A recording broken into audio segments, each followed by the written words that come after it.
Mamang-mamang, kita mulai acara pengajian kita, kitab Asy-Syifa bi Ta'rifil Huquqil Mustafa karya Syekh Qadi Iyad bin Musa Al-Yasi.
Wa qala ta'ala, dan telah berfirman Allah Subhanahu wa ta'ala. Wa an a'udzu billahi minasyaitonir rajim. Bismillahirrahmanirrahim. Wa anzalna ilaika dzikra litubayyana lin-nasi ma nuzzila ilaihim wa la'allahum yatafakkarun. Surat An-Nahl ayat 44.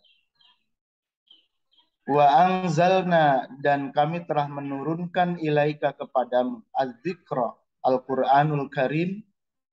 Nama lain dari Al-Qur'an adalah az-dzikr.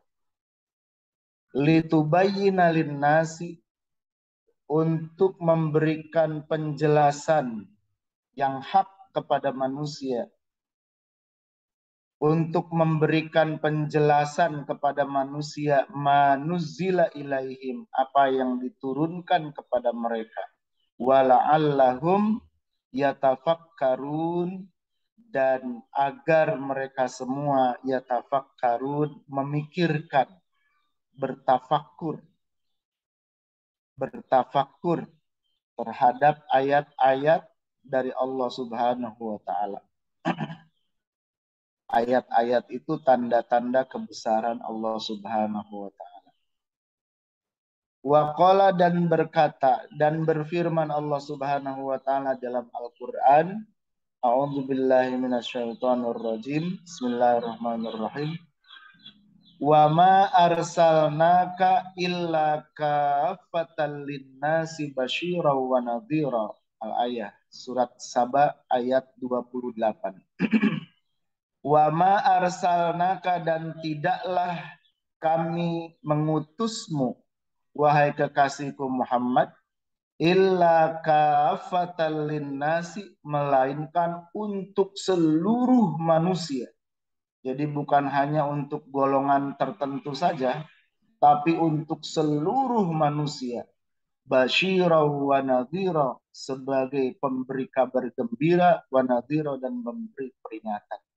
Jadi junjungan kita Kangjeng Nabi Muhammad SAW itu diutus untuk seluruh manusia pada zaman, dari mulai zaman Rasulullah SAW. Itu seluruh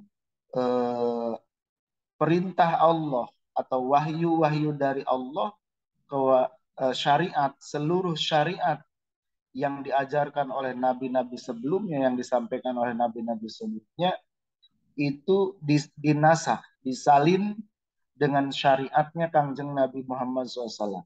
Sehingga Setelah Rasulullah SAW diutus oleh Allah Subhanahu wa Ta'ala, maka syariatnya harus dijalankan oleh seluruh umat manusia.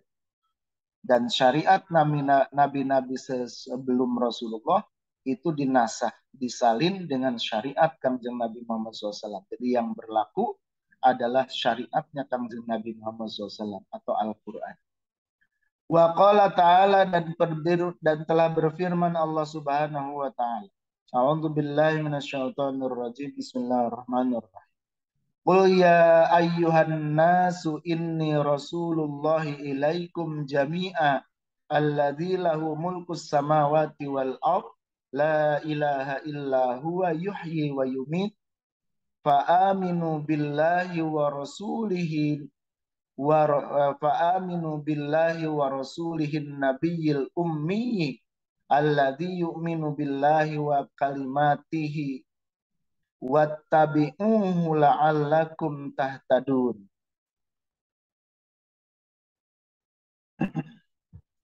Al-Ayah, surat Al-A'raf ayat 158. Kul, katakan olehmu wahai kekasihku Muhammad, ya ayyuhan nasu wahai manusia, inni rasulullahi ilaikum, aku ini adalah utusan Allah. Inni Rasulullah, sesungguhnya aku ini adalah utusan Allah ilaikum jami'a kepada kalian semua. Alladzi lahu mulkus samawati wal ard. Alladzi yang Allah itu adalah lahu bagi Allah mulkus samawati wal ard, kerajaan langit dan bumi. Milik Allah lah kerajaan langit dan bumi. La ilaha illa huwa, tidak ada Tuhan selain dia, yaitu selain Allah. Tidak ada Tuhan yang berhak untuk disembah selain Allah.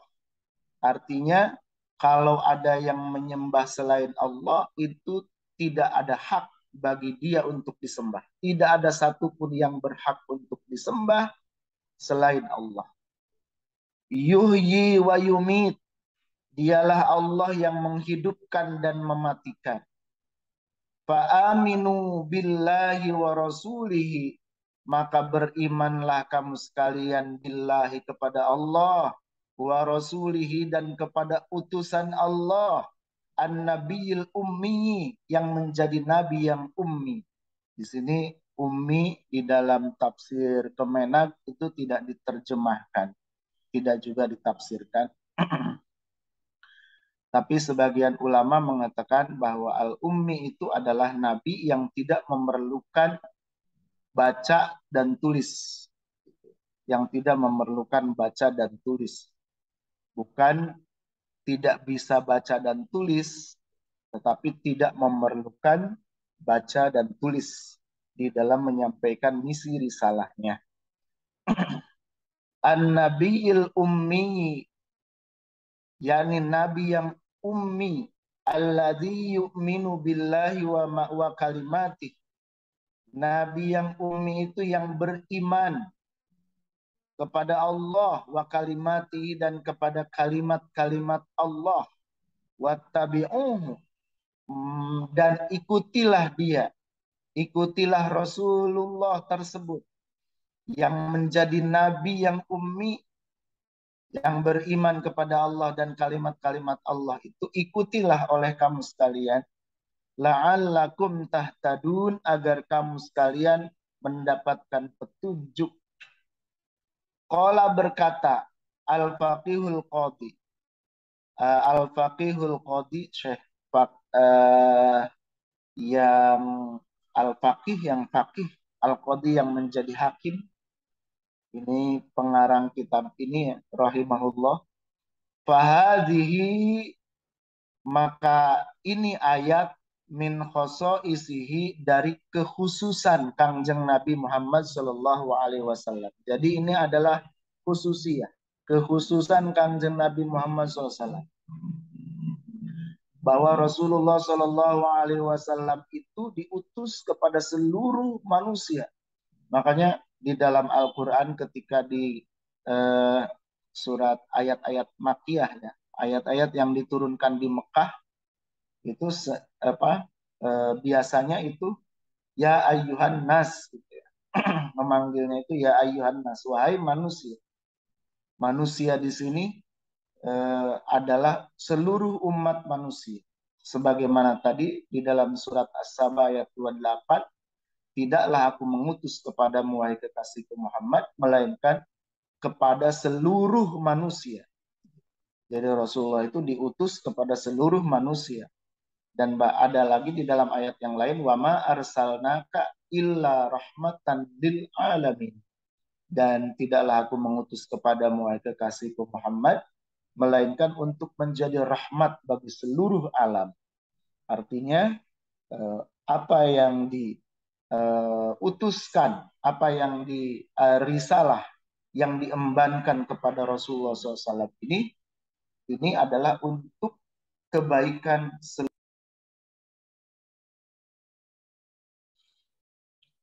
ila jami'il alamin, gitu ya, pada seluruh alam.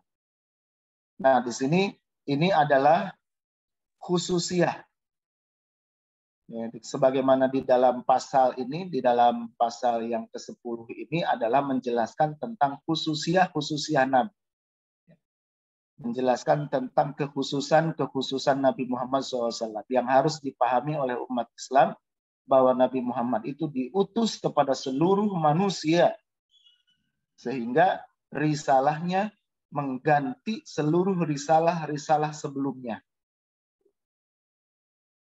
Wa qala ta'ala, dan telah berfirman Allah Subhanahu wa taala, a'udzubillahi minasyaitonir rajim, bismillahirrahmanirrahim. Wa ma arsalna mir rasulin illa bilisani qaumihi liyubayyina lahum. Al-ayah, surat Ibrahim ayat 4. Wa ma arsalna, dan tidaklah kami mengutus mir rasulin seorang rasul pun, tidaklah kami mengutus seorang rasul pun illa bilisani qaumihi, melainkan dengan bahasa kaumnya, liyubayyina lahum, untuk menjelaskan memberikan penjelasan kepada mereka itu kaum. Fakhassahum biqaumihi, maka itu kekhususan bagi kaum para rasul tersebut. Jadi rasul-rasul itu sebelum Kangjeng Nabi Muhammad SAW diutus hanya kepada kaum-kaumnya saja. Khusus hanya kepada kaumnya saja. Wa ma arsalna mir rasulin illa bilisani qaumi liyubayyina lahum. Sebagaimana Nabi Isa hanya diutus kepada Bani Israel saja. Jadi di sini nabi-nabi sebelum Nabi Muhammad SAW itu diutus itu hanya kepada kaumnya saja. Wa ba'asa Muhammadan, dan Allah telah mengutus kepada Nabi Muhammad SAW ilal khalqi kaffah, kepada seluruh makhluk secara menyeluruh, kaffah, kepada seluruh makhluk. Sebagaimana tadi ila kafatal linnas, bahkan illa rahmatan lil alam. Jadi Rasulullah itu diutus kepada seluruh makhluk. Kalau nabi-nabi sebelum Rasulullah, rasul-rasul sebelum Rasulullah itu diutus hanya kepada kaumnya saja. Inilah keistimewaan khususiyah yang diberikan oleh Allah Subhanahu wa taala kepada Rasulullah SAW. Kama qala alaihi salam, sebagaimana Rasulullah SAW telah bersabda, bu'istu ilal ahmari wal aswad. Aku diutus kepada yang merah dan yang hitam. Yang merah dan yang hitam. Di dalam tafsir hadisnya, al-ahmar wal aswad itu ayat jami al-alamin di bawahnya ya. Di indeksnya itu al-ahmar wal aswad itu adalah seluruh alam. Wa qala ta'ala, dan telah berfirman Allah Subhanahu wa taala, An-nabiyyu aula bil mu'minina min anfusihim wa azwajuhu ummahatuhum. An-nabiyyu, surat Al-Ahzab ayat 6. An-nabiyyu, bermula nabi, itu aula lebih utama bil mu'minina, bagi orang-orang mukmin, min anfusihim, daripada diri-diri mereka. Nabi itu lebih utama daripada diri kita sendiri. Kalau diri kita adalah orang yang beriman kepada Allah, maka Nabi itu adalah yang lebih utama daripada diri kita sendiri. Bahkan harus lebih diutamakan. Jadi harus lebih diutamakan daripada diri sendiri oleh orang-orang yang beriman. Wa azwajuhu, dan istri-istri Nabi itu ummahatuhum, ibu-ibu mereka, orang-orang beriman. Jadi istri-istri Nabi itu adalah ummul mukminin. Ummul mukminin itu adalah ibunya orang-orang yang beriman. Nah, di sini wawunya bisa menjadi wawu ataf, artinya dan ibu-ibu dan istri-istri Rasulullah itu juga lebih utama bagi orang-orang mukmin daripada diri-diri mereka. Jadi harus diutamakan. Harus diutamakan. Dan wa azwajuhum ummahatuhum. Istri-istri Rasulullah itu adalah ibu bagi kaum muslimin, bagi kaum mukminin. Sebagaimana gelar istri Rasulullah adalah ummul mukminin, ibunya kaum orang-orang yang beriman. Qala ahlu tafsir, telah berkata sebagian ahlu tafsir, aula bil mu'minina min anfusihim, di dalam menafsirkan ayat aula bil mu'minina min anfusihim, Nabi itu lebih utama bagi orang-orang mukmin daripada diri-diri mereka sendiri. Maksudnya ma anfazahu fihim, apa yang diperintahkan oleh Rasul pada mereka itu, min amrin, pada suatu perintah, fahuwa madin alaihim, maka itu merupakan suatu kepastian bagi mereka orang-orang beriman. Kama yamdi, sebagaimana suatu kama yamdi hukmus sayyid ala abdi, sebagaimana kepastian hukum tuan terhadap hamba sahaya. Jadi perintah seorang tuan kepada hamba sahaya itu adalah merupakan suatu kewajiban, suatu kepastian yang harus dilaksanakan oleh si hamba sahaya tersebut. Nah, di sini aula tersebut artinya yang ditafsirkan oleh sebagian para ulama ahli tafsir adalah Nabi itu perintahnya itu harus dilaksanakan oleh orang-orang yang beriman. Gitu ya, bagi orang-orang yang beriman. Wakila, dan dikatakan, ada yang menafsirkan juga, ittaba'a amrohu aula min ittaba'a ra'yan nafsi. Mengikuti perintah Nabi itu lebih utama daripada mengikuti hasil pemikiran diri sendiri. Jadi yang harus diutamakan itu adalah petunjuk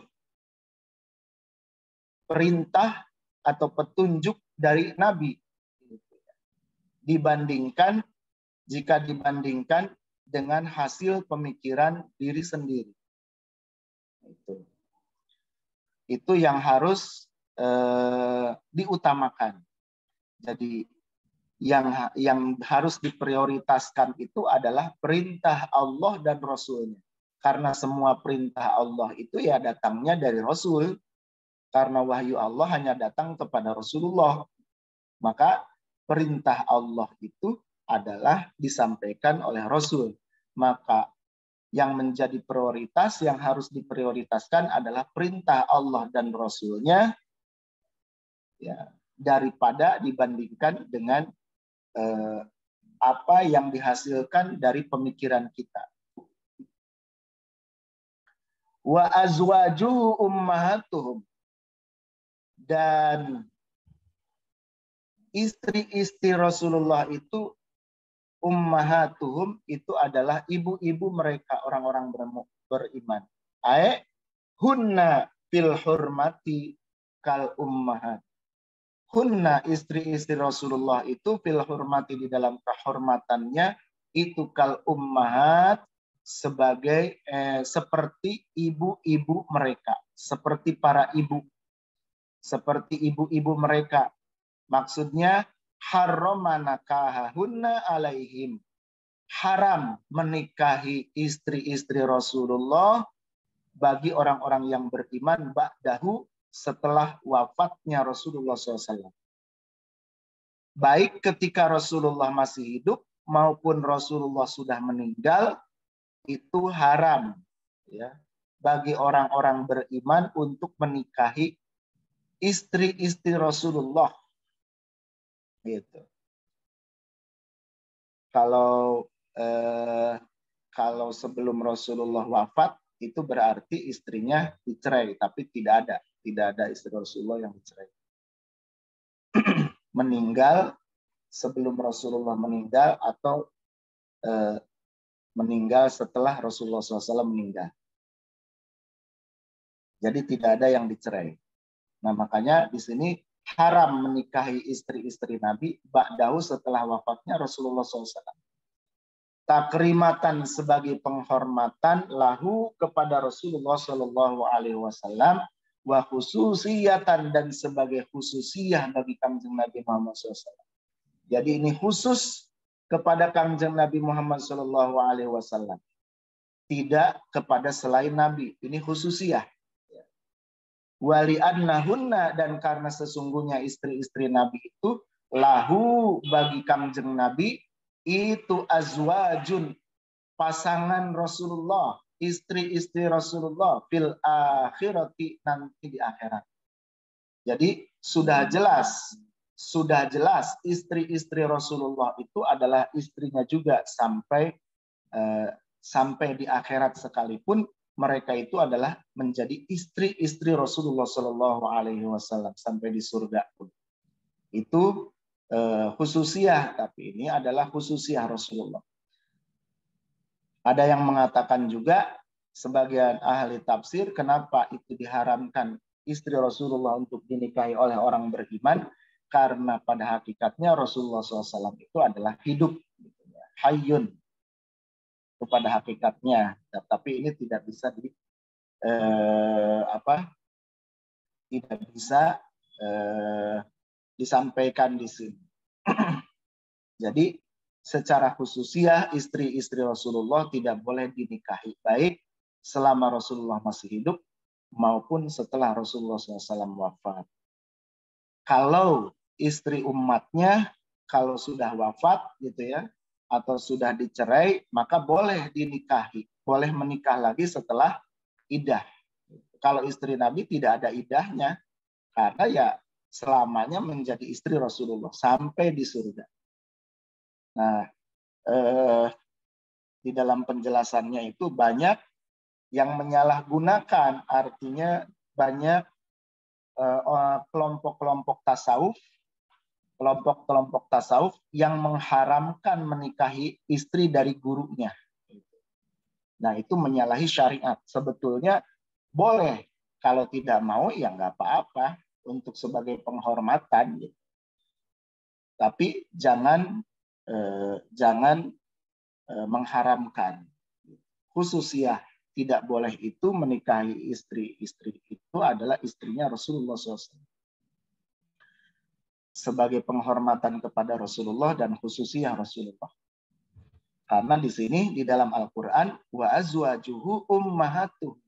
Maka istri Rasulullah itu ibu bagi kaum yang beriman, maka haram bagi mereka untuk menikahi.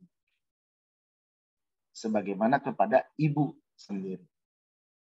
Waqad qara'a dan sungguh telah dibaca.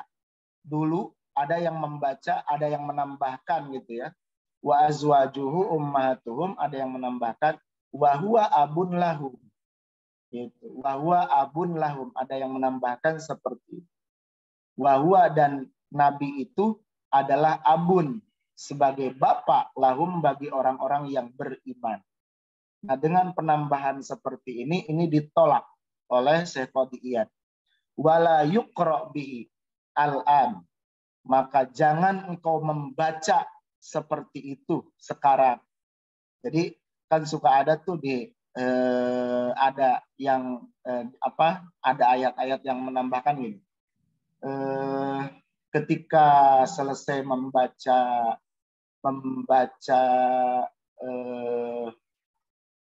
setelah membaca surat surat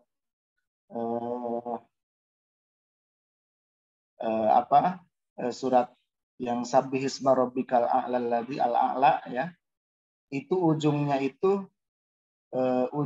itu suhufi Ibrahim wa Musa gitu ya. Itu ada yang menambahkan alaihi wassalam gitu. Nah, itu kalau ketika ada yang membaca itu, ada yang menambahkan, dia berhenti dulu membaca alaihi wassalam. Kemudian ada juga yang membaca ketika setelah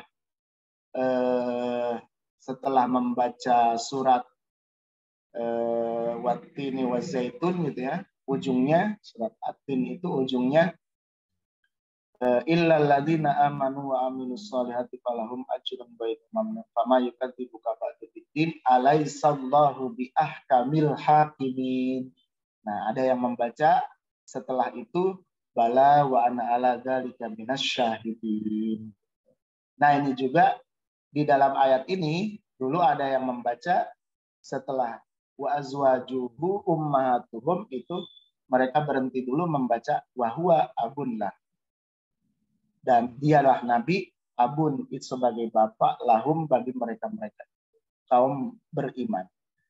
Maksudnya bukan menambahkan Al-Quran, tetapi mereka membaca doa, gitu, kayak semacam doa. Tetapi ditolak oleh Syekh Qadiyat, wala yuqra bihi al-an, tidak boleh membaca, tidak boleh dibaca lagi sekarang. Li mukhalifatihi mushaf, karena menyalahi mushaf. Karena ini belum akhir ayat gitu ya. Belum akhir ayat, belum ujung dari ayat. Jangan ditambah-tambahin di tengah maksudnya. Wa qala Allah Ta'ala, dan telah berfirman Allah Subhanahu wa taala. Wa anzalallahu 'alaikal kitaba wal hikmata. A'udzubillahi minasyaitonir rajim. Bismillahirrahmanirrahim. Wa anzalallahu 'alaikal kitaba wal hikmata wa 'allamaka ma lam takun ta'lam. Wa kana fadlullahi 'alaika 'azima. Al-ayah surat An-Nisa ayat 113. Wa anzalallahu 'alaikal kitaba, dan Allah telah menurunkan kepadamu wahai kekasihku Muhammad al-kitaba, kitab, wal hikmata, dan hikmah, wa 'allamaka, dan telah mengajari kepadamu malam takun ta'lam, apa yang tidak engkau ketahui. Wa kana fadlullahi 'alaika 'azima, dan adalah karunia dari Allah kepadamu itu azima, sangatlah besar. Kila dikatakan di sini di dalam ayat ini, karunia dari Allah itu bagimu itu sangat besar. Apa karunia tersebut? Fadluhul azim, keutamaan karunia dari Allah Subhanahu wa taala itu besar, bin nubuwati, dengan kenabian. Jadi ini adalah khususnya Rasulullah, yaitu nabi dan rasul yang diutus di akhir zaman, yang diutusnya itu bukan hanya sekedar kepada bangsa Arab, tetapi kepada seluruh umat manusia. Kafatan linnas. Wakila, dan dikatakan, bima sabaqalahu fil azal, keutamaan Rasulullah, karunia dari Allah yang sangat besar itu adalah dengan sesuatu karunia yang telah ditetapkan fil azali, pada zaman ajali. Jadi sudah ditetapkan karunia dari Allah Subhanahu wa taala itu sejak zaman azali. Di sini bukan hanya Rasulullah ya, kalau karunia ya seluruh umat manusia. Itu termasuk Rasulullah, ya memang Rasulullah SAW dari zaman azalinya, dari awalnya itu Rasulullah itu ditetapkan sebagai manusia pilihan Allah Subhanahu wa taala. Sebagaimana di dalam hadis qudsi, laulaka ma khalaqtul aflaka. Jika aku tidak menciptakan engkau wahai kekasihku Muhammad, maka aku tidak akan menciptakan seluruh makhluk. Jadi seluruh makhluk itu diciptakan karena Allah menciptakan Rasulullah. Jadi dari nur Rasulullah lah diciptakan seluruh makhluk. Min nurika khalqu jami'an khuliqa. Dari cahaya mula diciptakan seluruh makhluk. Wa anta min nuril ladzi qad khalaqa, dan engkau diciptakan dari nur zat yang telah menciptakan, yaitu Allah Subhanahu wa taala. Wa asyara wasati dan Syekh Wasati telah memberikan isyarah ila annaha, bahwa isyarah itu petunjuk ya. Ila annaha, bahwa sesungguhnya ini ayat, domirnya kembali kepada ayat tadi, fadlullahi alaika azim, keutamaan karunia dari Allah itu kepada engkau sangat besar. Ila ihtamala ru'yatillati ila ihtamala ru'yah, sebagai petunjuk kepada diberikannya melihat kepada Allah Subhanahu wa taala. Jadi Rasulullah SAW itu diberikan keutamaan khususiyah bisa melihat semasa hidupnya di dunia ini kepada Allah Subhanahu wa taala, sebagaimana di dalam kisah Isra wal Mi'raj, sebagaimana di dalam kisah Mi'raj ya. Rasulullah SAW bertemu dengan Allah Subhanahu wa taala, bisa melihat Allah di Sidratil Muntaha. Di Sidratil Muntaha. Jadi Nabi yang dikaruniai melihat Allah Subhanahu wa taala semasa hidupnya di dunia ini ya, yaitu adalah Rasulullah Shallallahu alaihi wasallam. Allati lam yatahammalha Musa, yang tidak diberikan itu karunia melihat kepada Allah kepada Nabi Musa, sebagaimana Nabi Musa pun ingin bisa melihat Allah. Tetapi jangankan melihat Allah, hanya diperintahkan melihat gunung saja. Ya. Kata Allah, engkau tidak akan sanggup melihatku, wahai Musa. Kalau kamu ingin melihatku, lihat saja gunung itu. Aku akan memperlihatkan zatku ini kepada gunung tersebut. Kalau gunung itu tidak apa-apa, maka engkau pun akan bisa melihat. Maka Nabi Musa melihat gunung tersebut. Ketika melihat gunung tersebut, tiba-tiba gunung itu hancur luluh. Dan Nabi Musa so'ikon. Nabi Musa itu langsung pingsan. Tersungkur pingsan. Hanya dengan melihat gunung yang hancur karena tidak sanggup melihat zat Allah Subhanahu wa ta'ala.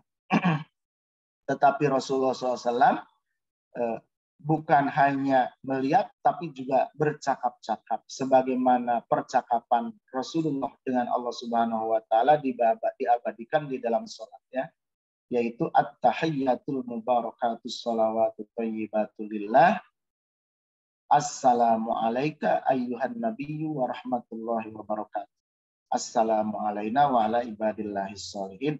Itu adalah dialog dari Allah dengan Rasulullah SAW ketika di Sidratul Muntaha. Jadi karunia yang terbesar, karunia yang sangat besar yang diberikan oleh Allah Subhanahu wa taala kepada Rasulullah SAW itu adalah bisa melihat Allah Subhanahu wa taala yang tidak diberikan kepada Nabi Musa alaihissalam.